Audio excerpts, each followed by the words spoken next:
Olá, queridos! Sejam bem-vindos ao estudo número 3. Louvado seja o nome do Senhor. Nós estudamos no número 1 a respeito da palavra de Deus. Que bênção que Deus se revelou. Sabe de uma coisa? A gente só sabe de Deus o que Ele mesmo quis revelar. Senão nós não saberíamos nada. Isso daqui é a oportunidade que Deus deixou para nós entendermos alguma coisa, não só a respeito dele, mas como a respeito de nós mesmos. E nós estudamos no estudo passado a respeito do quem é Deus, e a gente conhece quem é Deus através de suas obras. Ele é o Criador, louvado seja o nome do Senhor. Nosso Deus Criador fez todas as coisas, fez o homem. E eu preciso lembrar você de alguns detalhes, para que nós possamos estudar hoje de onde veio o mal, como que isso aconteceu, de onde nasceu o mal. Fecha seus olhos que eu quero orar com você. Querido Deus e amado Pai, louvado para sempre seja o teu nome pelo dom do Senhor Jesus Cristo, teu Filho, por se revelar para nós, por nos dar a chance de te conhecer. Queremos te pedir que o Senhor nos receba na sua mão agora, para podermos compreender a tua vontade, em nome do Senhor Jesus. Amém. Que bom poder contar com Deus, não é? Que bom poder buscar a presença dEle. Deixa eu comentar um detalhe interessante com você. Você se lembra que estudamos na última vez que Deus é o Criador, mas como Ele mantém todas as coisas? Por favor, eu queria que você fizesse um favor para mim. Abre em Hebreus capítulo 11, por favor. Hebreus capítulo 1, por favor, vai lá. Hebreus, corre lá. Hebreus é lá no Novo Testamento. De novo lembrando você que todas as coisas que o Senhor Deus nos traz na sua bondade no Velho Testamento, como é o mesmo autor, não muda quando ele então dá a oportunidade de entendermos o Novo Testamento, o Velho Testamento tem o mesmo autor, tá bom? Então vamos dar uma olhadinha Hebreus capítulo 1.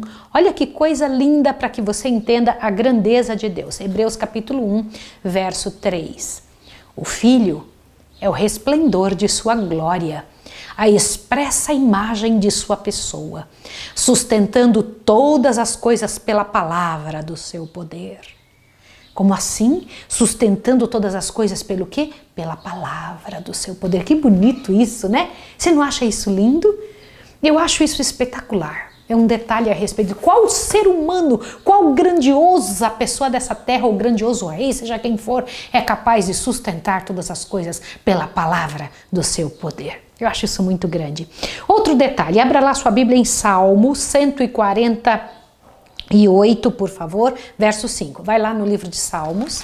Vamos ver se esse conceito é um conceito bíblico já desde antes. Salmo 148. Não é uma delícia poder estudar assim? Estudar a Bíblia sabendo que o que a gente encontra de um lado é ratificado do outro. Salmo 148, por favor, o verso 5, eu vou ler para você. Diz assim, ó: louvem o nome do Senhor, pois mandou Ele e logo foram criados. Ele os estabeleceu para sempre e lhes deu uma lei que não passará. 5 e 6 eu li. Interessante isso, muito interessante. Quer dizer que Deus deu uma lei que não passará? Como é isso? Você acha que existe alguma chance de Deus ter criado Adão e Eva e ter deixado eles assim, dizendo: olha, pelo que você conhece de Deus, faz aí o que vocês quiserem? Ou Deus tinha regras para estes filhos que ele havia criado? Pensa. Você acha que Deus criou o ser humano sem nenhum tipo de orientação? Sim, as mesmas leis que ele tem para os anjos, tinha também para seus filhos criados. As mesmas informações. Você vai entender isso melhor a respeito disso hoje, quando nós estudarmos a origem do mal. Hoje nós temos que estudar sobre isso, você vai ter que entender sobre isso. De que jeito que Adão e Eva foram formados? Eu queria comentar com você, só para que você compreenda o porquê de algumas coisas de Deus. Por favor, abra sua Bíblia em Gênesis 1, 26, vai lá correndo. Nós lemos isso na vez passada, mas eu quero que você, ao estudar isso agora, tenha um detalhe a mais. Gênesis 1:26, por favor, diz assim: E disse Deus, façamos o homem à nossa imagem, conforme a nossa semelhança, domine ele sobre os peixes do mar, sobre as aves do céu, sobre os animais domésticos, sobre toda a terra e sobre todos os répteis que se arrastam sobre a terra. O único ser que Deus tinha dito que iria fazer conforme a sua imagem era o homem. Mas como foi que Deus fez? Por favor, Gênesis 2, dê uma olhadinha no verso 7. Formou o Senhor Deus o homem do pó da terra e soprou-lhe nas narinas o fôlego de vida e o homem se tornou uma alma vivente. Peraí. Deus usou dois elementos, pegou e fez um boneco de barro, ele fez com suas mãos, ele tocou nisso. Ele pegou a terra, que era um material já existente, que ele havia criado, e então ele formou o homem. E depois soprou nele, olhe bem, soprou o fôlego de vida nele. E o homem se tornou uma alma vivente. E a mulher, como foi criada? Gênesis 2, por favor, dá uma olhadinha, o verso 21. Então o Senhor Deus fez cair um sono pesado sobre o homem, e este adormeceu. Tomou então uma de suas costelas e fechou a carne em seu lugar. Continua vendo. Então, da costela que o Senhor Deus tomou do homem, formou a mulher e trouxe ela ao homem. Como assim? Olha que coisa interessante. Deus havia criado o homem do pó da terra, soprou nas narinas dele o fôlego de vida. E depois, quando o homem sentiu falta da mulher, que isso é outro assunto que eu vou explicar para você num outro estudo, Deus então pega o homem, faz com que ele durma e retira uma de suas costelas, uma matéria já existente. Olha que coisa interessante. E a palavra que é usada neste texto que acabamos de ler é que Deus a formou artisticamente. Um clone de Adão. Era o segundo eu de Adão. Eva era o segundo eu de Adão. Não é interessante isso para você? Não te faz pensar? Você não acha isso interessante? Isso é único. Ela era o segundo eu de Adão, um clone feito dele mesmo. Não é interessante isso? Agora Deus deu uma orientação para eles. Que orientação Deus havia dado? Por favor, observe um negócio interessante. Eu queria que você visse, você se lembra que Deus havia criado o homem e deu para ele um presente de casamento, o Jardim do Éden, mas ele deu uma orientação. Gênesis 2, por favor, observe qual orientação Deus havia dado. Gênesis 2, verso 15 e 16. O Senhor Deus tomou o homem e pôs no jardim do Éden para o lavrar e o guardar. Ordenou o Senhor ao homem, dizendo: De toda a árvore do jardim comerás livremente, mas da árvore do conhecimento do bem e do mal dele não comerás, porque no dia em que dele comerdes, certamente morrerás. Como assim? Deixa eu comentar uma coisa. Havia uma condição para que eles vivessem para sempre no lindo paraíso que Deus havia criado. Qual era a condição? De que não desobedecessem. Deus havia mostrado, tudo isso aqui é teu, você tem domínio sobre tudo, mas desta árvore aqui eu não quero que você mexa. O homem deve ter achado isso uma coisa muito simples, porque afinal das contas não precisava mexer em algo, uma só, eu sou dono de tudo, porque tá bom, eu não vou fazê-lo. Então o homem não poderia desobedecê-lo. De onde veio o mal? Deixa eu comentar um detalhe com você. Você sabe que antes de criar a terra, Deus já havia criado os anjos? Sabia disso? Quantos anjos você acha que existem?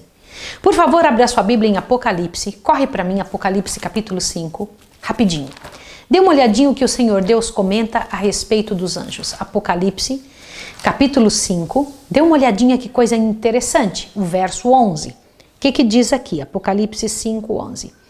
Então olhei e vi a voz de muitos anjos ao redor do trono, e dos seres viventes e dos anciãos, e o número deles era o quê? Milhões de milhões, milhares de milhares.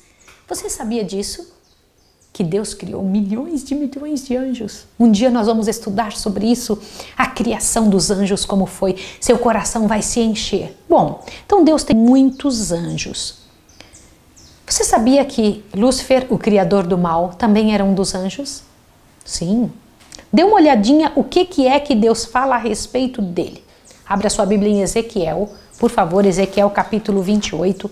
Abre lá correndo em Ezequiel. Ezequiel é lá no Velho Testamento, como eu estou te falando, né?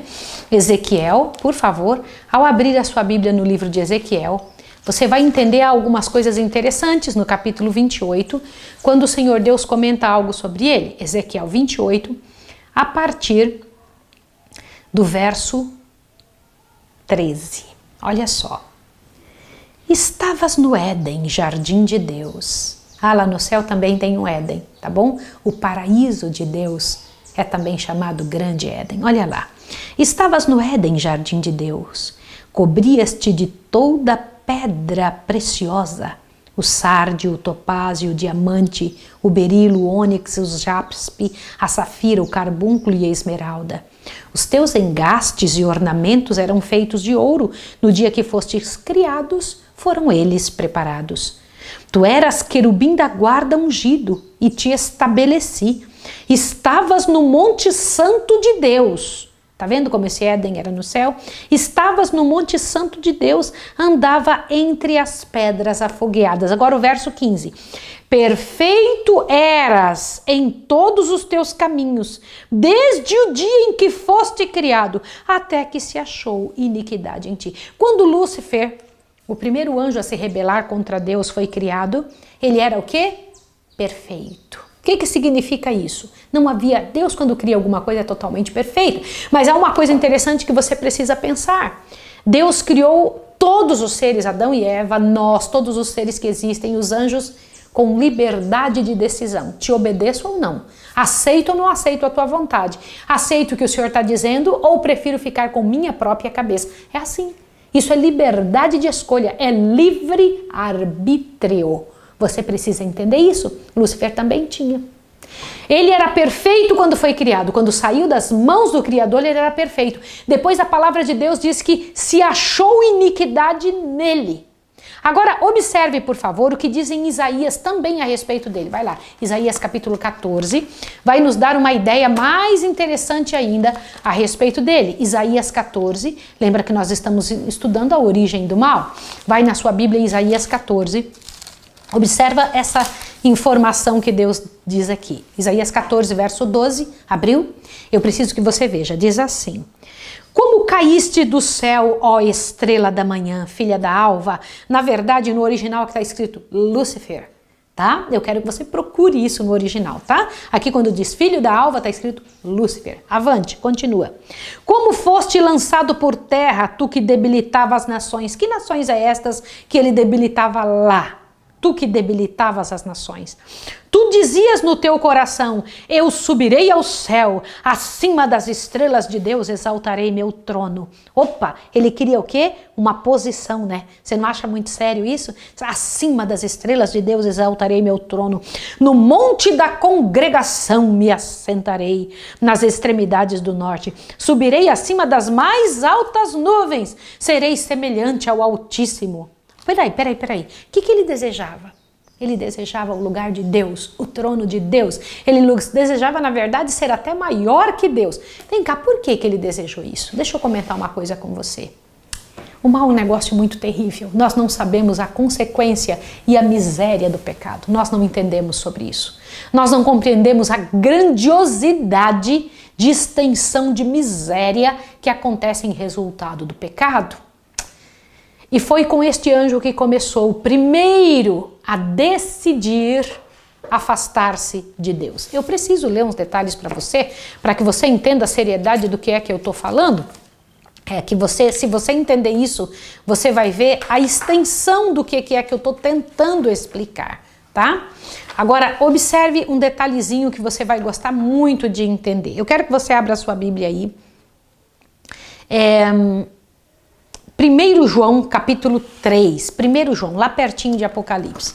Desde quando este inimigo que se tornou inimigo, este anjo que se sublevou contra Deus, esse anjo que decidiu ficar contra Deus, que foi o originador do mal, desde quando ele transgride a lei de Deus? 1 João, dá uma olhadinha por favor, capítulo 3, verso 8. Olha o que diz aqui, capítulo 3, verso 8, olha lá, diz assim. Quem comete pecado é do diabo, porque o diabo peca desde quando? desde o princípio. Outro detalhe que eu quero que você saiba a respeito dele. Vai para São João 8,44. Por favor, São João. E observe quem é que está falando esta informação para nós. São João 8. Observe. Eu preciso que você entenda isso com todo cuidado. São João capítulo 8. Por favor, se você entender isso, você vai ter entendido muitas coisas interessantes. São João 8,44. Observe, é o próprio Jesus falando. Ele diz assim: vós pertenceis ao vosso pai, o diabo, e quereis executar o desejo dele. Ele foi homicida, assassino, desde o princípio, e não se firmou na verdade, pois não há verdade nele. Quando ele profere mentira, fala do que lhe é próprio, pois é mentiroso e ele também é o pai do quê? Da mentira. Opa, olha que coisa horrível. Jesus, quando foi explicar sobre atitudes humanas, ele fez menção de Satanás, dizendo que ele é assassino desde o princípio e que ele é o pai do quê? Não podemos mentir. Ele é o pai da mentira. Aonde Satanás está? Você sabe que mentira é aquela coisa meio cinza, não é nem preto nem branco, né? É aquela coisa misturada entre o certo e o errado. É a falta da verdade. Isso não é sério? Então, esses detalhes a respeito de Lúcifer, nós precisamos entender. Ele não foi criado pecador, ele foi criado perfeito. O que foi que levou ele ao pecado? Elevou-se o coração. Ele ficou com desejo de ser igual a Deus. Ele não queria aceitar a ordem de Deus. Quando a gente se acha ou tenta se achar superior a outra pessoa, a gente não só tenta o lugar da pessoa, como a gente para de obedecê-la. A gente não quer atendê-la. Você entendeu isso? Eu vou repetir o que eu estou dizendo. Quando a gente começa a querer o lugar da pessoa, não somente a gente fica com aquele desejo de tomar o espaço da pessoa, mas também a gente começa a querer não obedecer, a não respeitar essa pessoa. E foi isso que Lúcifer fez. Lúcifer desejou o lugar de Deus. Que coisa terrível. E o que aconteceu? Qual foi o resultado disso? Abre a sua Bíblia em Apocalipse. Isso é muito terrível, as nossas lutas vêm disso, Apocalipse 12.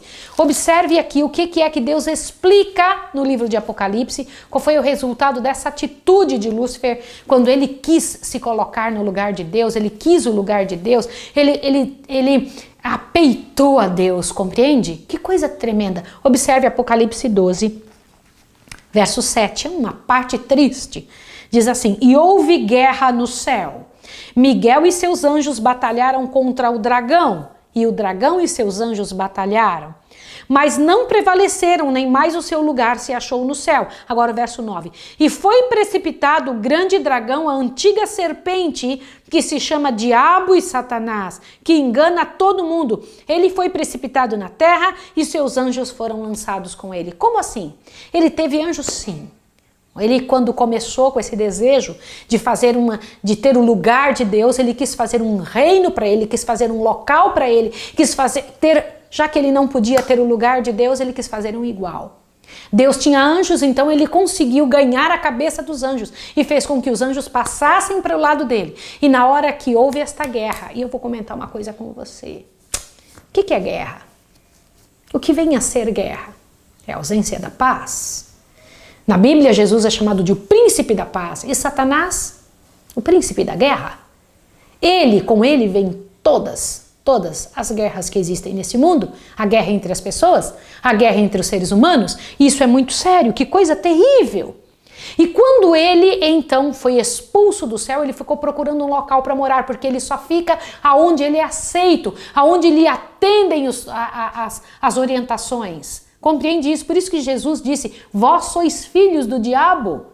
Porque aquelas pessoas estavam fazendo as obras do diabo, compreende isso? Então o que fazemos decide a quem pertencemos. Se ao Deus Pai querido, cheio de verdade e sabedoria, ou se é Satanás, o pai da mentira. Isso é muito sério. Agora veja que coisa tremenda. Quando ele viu a criação de Deus, o homem e a mulher tão felizes no jardim do Éden, ele viu que Deus havia dito uma única coisa para Adão e Eva para que eles não fizessem.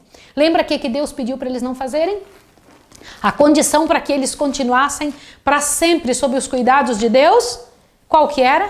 Não mexa nessa árvore. Por favor, eu quero que vocês continuem me obedecendo.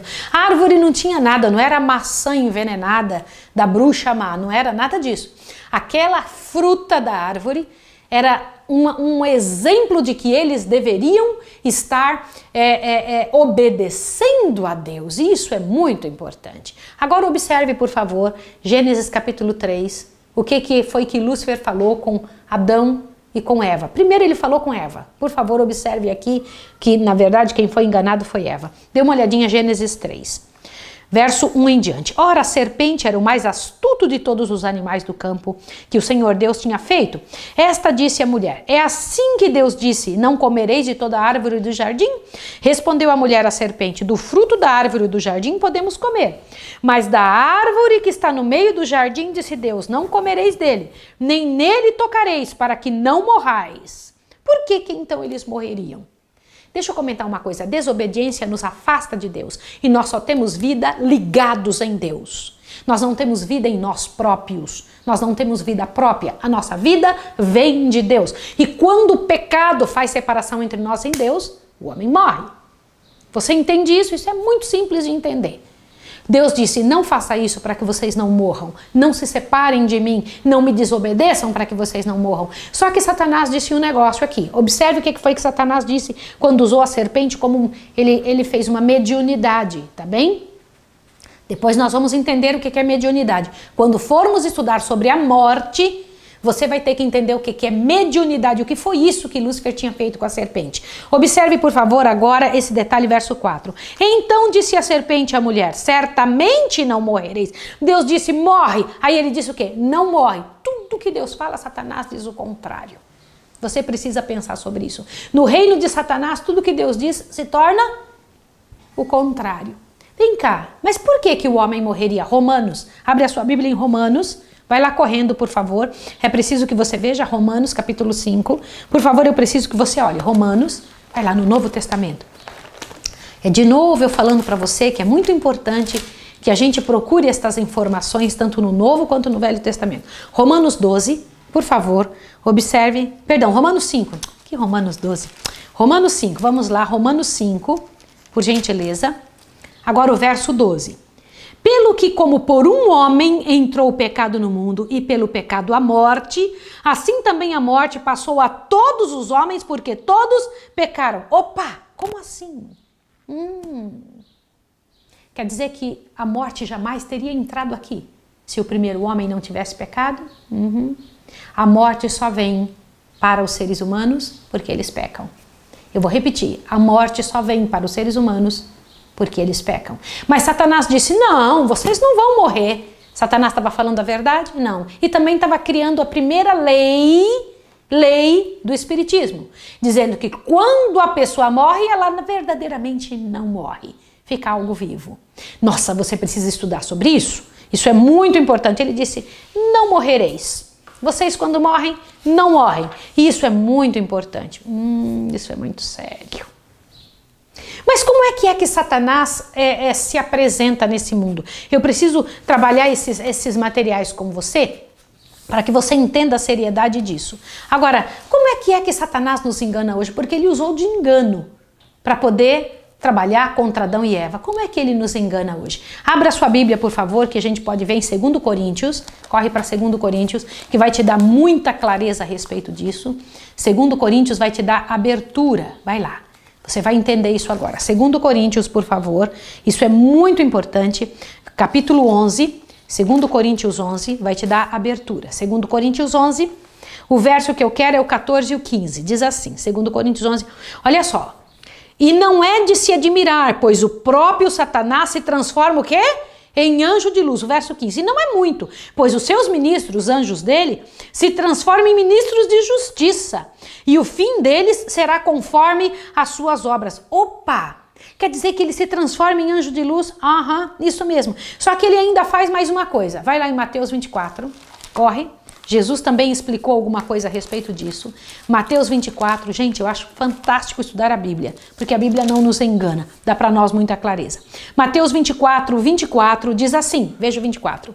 Pois surgirão falsos cristos e falsos profetas e farão tão grandes sinais e prodígios que se for possível enganaria quem mesmo? até os escolhidos. Então Satanás também faz milagres? Sim. Satanás também faz prodígios? Faz. Através de seus escolhidos, através das pessoas que lhe permitem. E nós temos que fazer um estudo só sobre isso. Sobre os milagres que existem hoje no mundo, os grandes prodígios que aparecem no mundo. Será que vem de Deus? O fato de existir um milagre significa que existe um poder por trás, mas nem sempre precisa ser Deus. É isso que você precisa entender. Isso é muito sério. Outro detalhe, agora eu preciso te perguntar, como é que a gente faz para vencer Satanás? Sabia que Satanás pode ser vencido? Isso é muito importante, você precisa entender isso. Dá uma olhadinha em Efésios capítulo 6, corre em Efésios, por favor, para que você entenda a seriedade disso. Abriu sua Bíblia em Efésios? Abre a sua Bíblia em Efésios, que vai te ajudar muito. Efésios capítulo 6, achou? Observa agora, deixa o próprio Deus falar com você. Se você abrir a sua Bíblia em Efésios capítulo 6, você vai entender que Deus nos deixou algumas orientações muito claras de como vencer. Observa aqui. Abriu? Eu vou ler com você. Efésios 6, verso 10 em diante. No demais, irmãos meus, fortalecei-vos na força do Senhor e na força do seu poder. Revesti-vos de toda a armadura de Deus, para que possais estar firmes contra as astutas ciladas do diabo. O que isso te ensina? Isso é muito sério. Continua lendo. Pois não temos que lutar contra a carne e o sangue, e sim contra os principados, contra as potestades, contra os poderes deste mundo tenebroso, contra as forças espirituais das maldades nas regiões celestes. Portanto, tomai toda a armadura de Deus para que possais resistir no dia mau, e havendo feito tudo, ficar firmes. Estais, pois, firmes, tendo cingido os vossos lombos com a verdade, e vestida a couraça da justiça, e calçado os pés na preparação do evangelho da paz, tomando sobretudo o escudo da fé, com o qual podeis apagar todos os dardos inflamados do maligno. Tomai também o capacete da salvação e a espada do Espírito, que é a palavra de Deus. E orai em todo tempo, com toda oração e súplica no Espírito. Vigiai nisto com toda perseverança e súplica por todos os santos. Nossa, que coisa interessante. Então Deus nos dá uma saída, buscar a palavra de Deus, orar, pedir a Deus que Deus nos ajude, que Deus esteja conosco. Só Jesus pode vencer o inimigo e pela graça e poder de Deus, fazendo uso das coisas do Senhor, podemos vencer. Pela graça e poder de Deus, Jesus o vence por nós. Só que eu tenho mais um texto para você. Você quer saber? E eu tenho um texto fantástico que vai te fazer entender um detalhe a mais que a palavra de Deus nos ajuda para que nós possamos compreender como Deus espera que a coisa funcione nessa luta entre o bem e o mal. Tiago, abre a sua Bíblia em Tiago, capítulo 4. Por favor, observe o que o Senhor Deus diz aqui. Tiago, capítulo 4. Veja que coisa tremenda que o Senhor Deus permite que nós entendamos. Verso 7. Tiago 4, verso 7. Sujeitai-vos, pois, a Deus, resisti ao diabo e ele fugirá de vós. Isso não é interessante? O Senhor Deus diz claramente, resisti ao diabo e ele fugirá de vós. Queridos irmãos, todos nós estamos envolvidos nessa luta, você e eu. Sem sombra de dúvidas, estamos envolvidos nessa luta entre o bem e o mal. Existem dois seres brigando. Por um lado, o inimigo que tenta nos matar, que tenta tomar o lugar de Deus tanto em nosso coração quanto no universo. Do outro lado, o nosso Deus vencedor, o qual já nos tomou das mãos do inimigo. É sobre isso que vamos falar na próxima vez. Salvação. Como é que ela se processa? Eu quero orar com você agora. Vamos orar? Querido Deus e amado Pai, obrigada por nos dar saídas, obrigada por nos dar a verdade, nos explicar sobre o pecado e também nos dar saídas. Em nome de Jesus, nos abençoe essa pessoa para que possamos nos apegar firmemente ao autor e consumador de nossa fé. Ele que venceu o inimigo e que pode nos dar a vitória dele. Em nome de Jesus. Amém. Que Deus abençoe você até o próximo estudo. Um abraço.